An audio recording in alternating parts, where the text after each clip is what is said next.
बिस्मिल्लाहिर्रहमानिर्रहीम। अस्सलाम वालेकुम। आपको पता है कि हमने पिछले लेक्चर में मेजर ऑफ डिस्पर्शन को स्टडी किया, इसका कॉन्सेप्ट समझा, इसकी डेफिनेशन देखी और इसकी जो दो टाइप्स निकलती हैं यानी कि एब्सोल्यूट मेजर ऑफ डिस्पर्शन और रिलेटिव मेजर ऑफ डिस्पर्शन, इनका डिफरेंस देखा और इनके मुतालिक हमने जाना। आज हमने रेंज, क्वाड्रेंट डेविएशन के मुतालिक पढ़ना है। हम अपने लेक्चर में न्यूमेरिकल क्वेश्चंस और इसकी थ्योरी को कवर करेंगे। लेक्चर स्टार्ट करने से पहले अगर आपने अभी तक हमारा चैनल सब्सक्राइब नहीं किया तो हमारा चैनल सब्सक्राइब करें। जी स्टार्ट करते हैं। सबसे पहला हमने पढ़ना है range.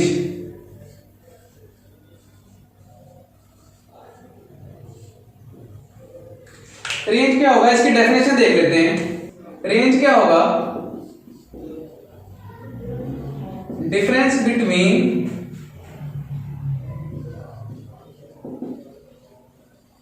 maximum and minimum value in data। Range क्या है? Difference between maximum and minimum value in data is called range. तो इसका फार्मूला देख लेते हैं। फार्मूला क्या होगा?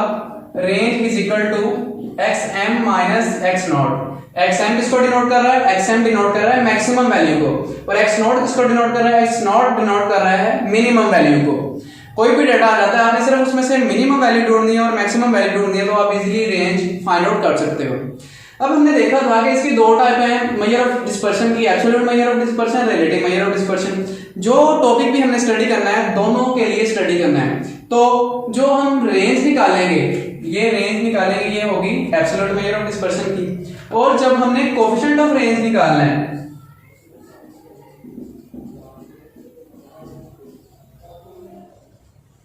वो किसके लिए होगा?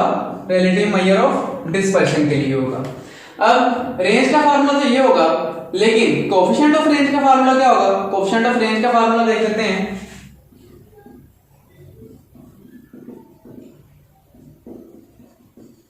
कोएफिशिएंट ऑफ रेंज का फार्मूला होगा X M minus X naught, यानी कि maximum value minus minimum value, maximum value plus minimum value.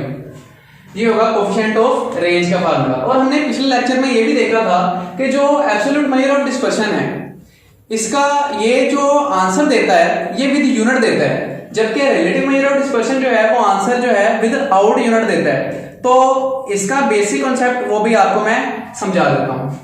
अब सपोज करते हैं कि हमारे पास डाटा आ जाता है,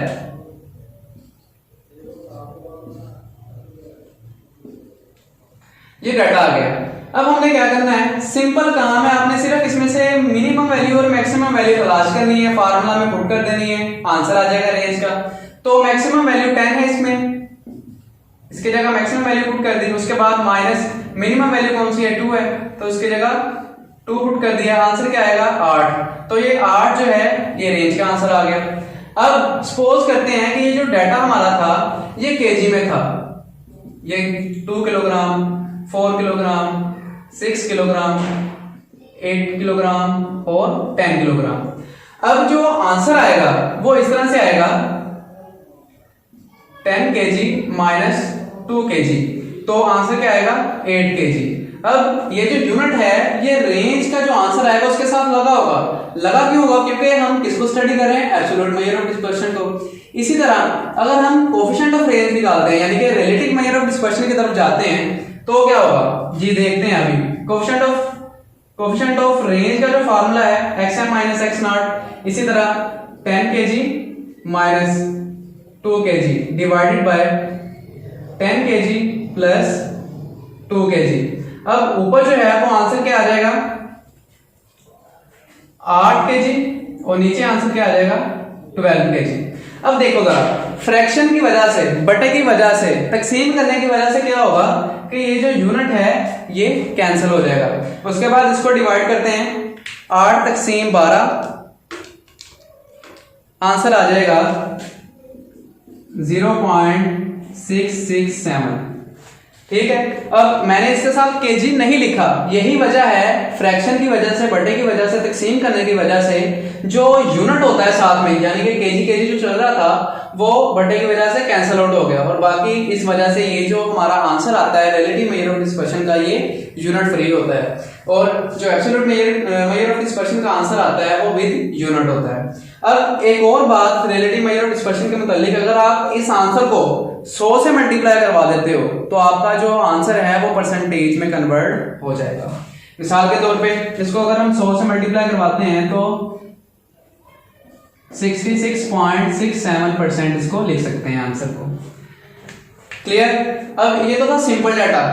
अगर हमारे पास फ्रीक्वेंसी आ जाती है, फ्रीक्वेंसी वाला डाटा आ जाता है या ग्रुप डाटा आ जाता है, उसमें हमने रेंज फाइंड आउट करनी है, तो किस तरह से फाइंड आउट करनी है ये देखते हैं। अब सपोज करते हैं कि हमारे पास जो वेरिएबल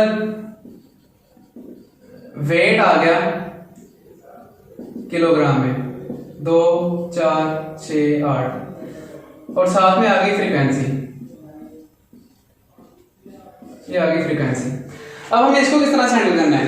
फ्रीक्वेंसी कुछ नहीं है, सिर्फ आपकी तादाद को शो करती है, यानी कि जो 2 है 1 दफा आया, 4 2 दफा आया, 6 3 दफा और 8 4 दफा डाटा के अंदर रिपीट हो चुका है, सिर्फ ये तादाद को शो करती है। लेकिन मैक्सिमम वैल्यू कौन सी है? वो 8 रहेगी, और मिनिमम वैल्यू कौन सी है? वो 2 रहेगी।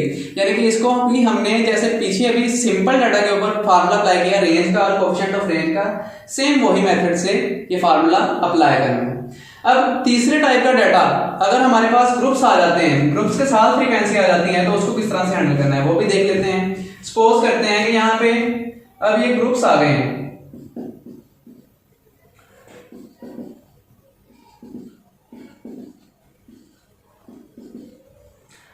ग्रुप्स आ गए। अब इसको किस तरह से हैंडल करना है हमने वो देख लेते हैं। आपने देखना है कि ग्रुप्स में मैक्सिमम वैल्यू कौन सी है, तो मैक्सिमम वैल्यू जो है वो 10 होगी, और मिनिमम वैल्यू कौन सी है? मिनिमम वैल्यू जो है 2 होगी।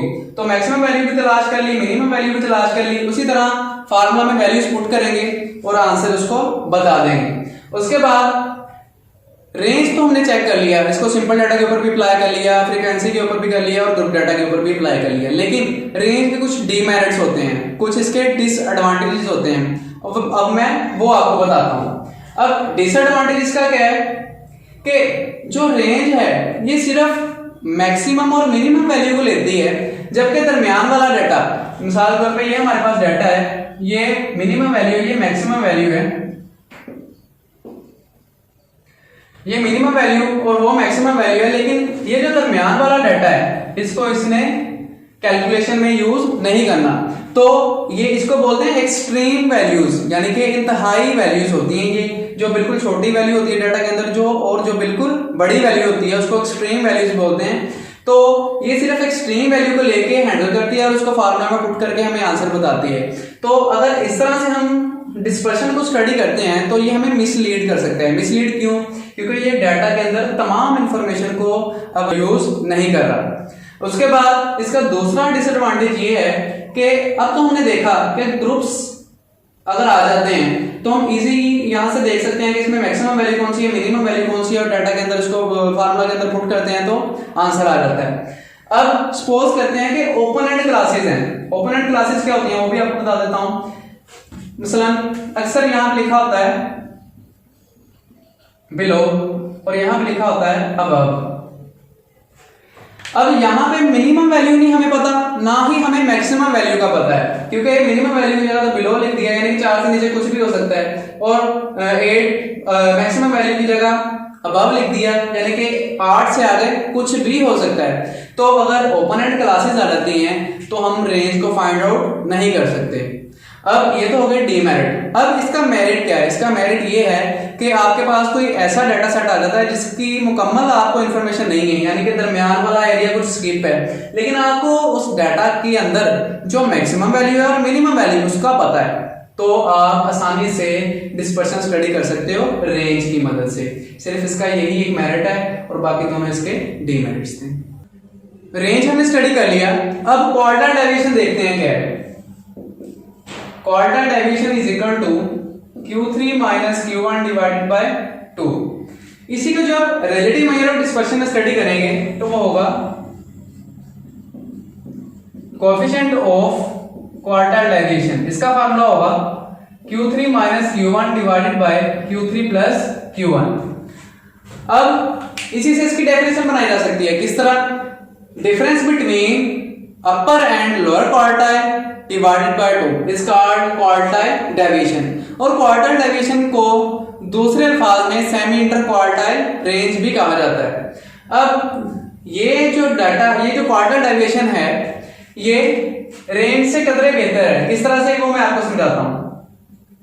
सपोज करते हैं हमारे पास डाटा आ जाता है। क्वार्टाइल्स क्या करते हैं, क्वार्टाइल किसी भी डाटा को 4 इक्वल पार्ट्स में डिवाइड कर देते हैं। ये 4 इक्वल पार्ट्स में डिवाइड हो चुका है। अब क्वार्टाइल डेविएशन क्या करता है, अपर एंड लोअर क्वार्टाइल को यूज करता है, यानी कि ये इंफॉर्मेशन इसने यूज करनी है।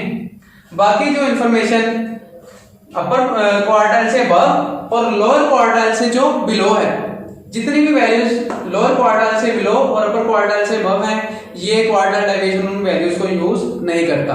तो आपकी बेस्ट मेजर ऑफ डिस्पर्शन वही कहलाती है जो डाटा के अंदर सारी की सारी इंफॉर्मेशन को यूटिलाइज करे, देन आपको कोई उसका रिजल्ट बताए। अब क्वार्टाइल किस तरह से निकालते हैं, ये मैंने मेजर ऑफ सेंटर टेंडेंसी में बता दिया था।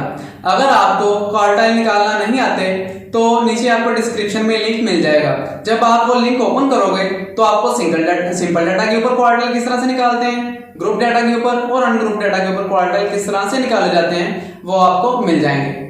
उम्मीद है कि आपको वीडियो पसंद आई होगी। वीडियो पसंद आने की सूरत में लाइक करें, सब्सक्राइब करें और इस वीडियो को ज्यादा से ज्यादा शेयर करें। शुक्रिया।